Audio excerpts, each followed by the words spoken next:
අද ලංකාවේ හොඳ සංස්කෘතියක් ඇවිල්ලා තිනවා. විපක්ෂ දෙගොල්ලම එකතු වෙලා එක පක්ෂයක් හදන්න ඕනේ කියලා පරමාර්ථය ඇවිල්ලා තිනවා.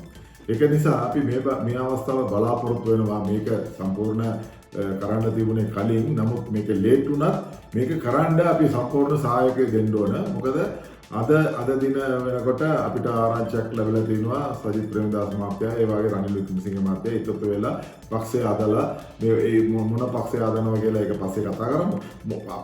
දෙන්න එකතු වෙලා ඉදිරියට ගමනක් යන්න ඕනේ කියලා බලාපොරොත්තු වෙමින් ඉන්නවා. ඒක නිසා අපි ජනතාව වෙනුවෙන් මේක අපි කතා කරනකොට අපි බලාපොරොත්තු වෙනවා මේ ගමන හොඳ ගමනක්.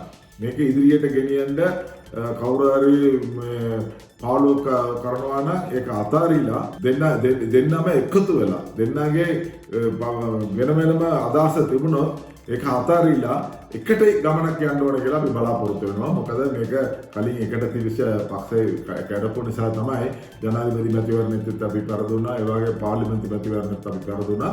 අඩු ගන්න අපි දැන් එන පළාත් සභා මැතිවරණයවත් මේක දිනා ගන්න මේ හොඳ අවස්ථාවක්.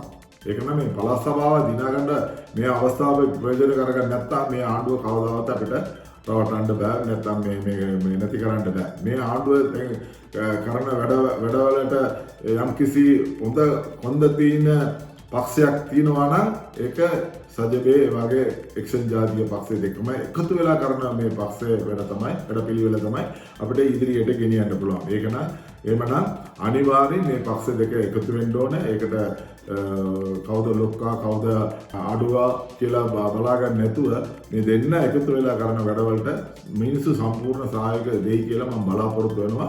ඒ වගේම වතුකරේ මිනිස්සු හැමදාම සිටින්නේ එක්ක රනිල් වික්‍රමසිංහත් එක්ක එහෙම නැත්නම් සජිත් ප්‍රේමදාසත් එක්ක. එහෙමනම් අපිට හොඳ වෙලාවක් එනවා මේක එකතු වෙලා වැඩ කරන්න අවස්ථාවක් එනවා කියලා මගේ බලාපොරොත්තුව.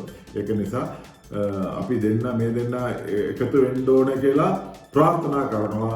ඒක අනිවාර්ය වෙයි කියලා අපි பிரார்த்தනා කරනවා. அரசியலிலே ஒரு புதிய கலாச்சாரம் உருவாகி இருக்கின்றது.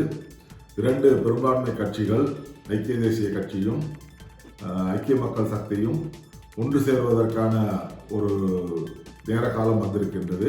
இது காலம் கடந்த ஒரு செயல் என்றாலும் இப்பொழுது இது அத்தியாவசியம் என்பது இந்த அரசியலிலே ஒரு முக்கியமாக கருதப்படுகின்ற ஒரு விஷயமாகும். அதிலே கௌரவ ரணில் விக்ரமசிங்க அவர்களும் கௌரவ சஜித் பிரேமதாஸ் அவர்களும் ஒன்றிணைந்து எதிர்காலத்திலே கட்சியினுடைய நடவடிக்கைகளை யார் பெரியவர் யார் சின்னவர் என்று அதாவது எதிர்பார்க்காமல் விட்டு கொடுப்புடன் மக்கள் எதிர்பார்க்கின்ற அதாவது எதிர்கட்சியாக இருந்து அரசியலிலே செய்கின்ற வேலைகளை அதோடு எதிர்காலத்திலே அரசியல் கட்சியாக அல்லது ஆளும் கட்சியாக வருவதற்கான வாய்ப்பை உருவாக்குவதற்கான ஒரு சந்தர்ப்பத்தை உருவாக்க வேண்டும். அப்படி என்றால் இன்று ஆளுகின்ற கட்சியை எதிர்க்கக்கூடிய ஒரு சக்தியாக இது உருவாக்குவதற்கு மக்களுடைய பலத்தை திரட்டுவதற்கான நடவடிக்கை எடுக்க வேண்டும். அது இந்த 2 கட்சியினாலும் செய்ய முடியும். கடந்த காலங்களிலே இந்த 2 கட்சிகளின் பிரிவினால ஒரு சாரார் எந்த கட்சிக்கும் வாக்களிக்காமல் இருந்ததை நாங்கள் ஞாபகப்படுத்த வேண்டும். ஆகவே அப்படி அல்லாமல் இந்த முறை எல்லாருமே ஒன்று சேர்ந்து இந்த 2 தரப்பினருக்கும் அதில் உருவாக போகின்ற எந்த கட்சி அல்லது எந்த சின்னம் என்று உருவாகின்ற சின்னத்திற்கு எல்லோரும் ஒன்றாக சேர்ந்து இணைந்தால் நிச்சயமாக இந்த ஆளும் கட்சியினுடைய இந்த பலத்தை குறைத்து எதிர்காலத்திலே ஆளுகின்ற கட்சியாக வருவதற்கும் மாகாண சபைகளிலே அதிகமான இடங்களை பிடிப்பதற்கான சந்தர்ப்பமும் இதிலே உருவாகும். ஆகவே சிந்தித்து செயலாற்றுகின்ற இந்த நேரத்திலே இது ஒரு முக்கியமான தருவாய் என்று நான் எதிர்பார்க்கின்றேன்.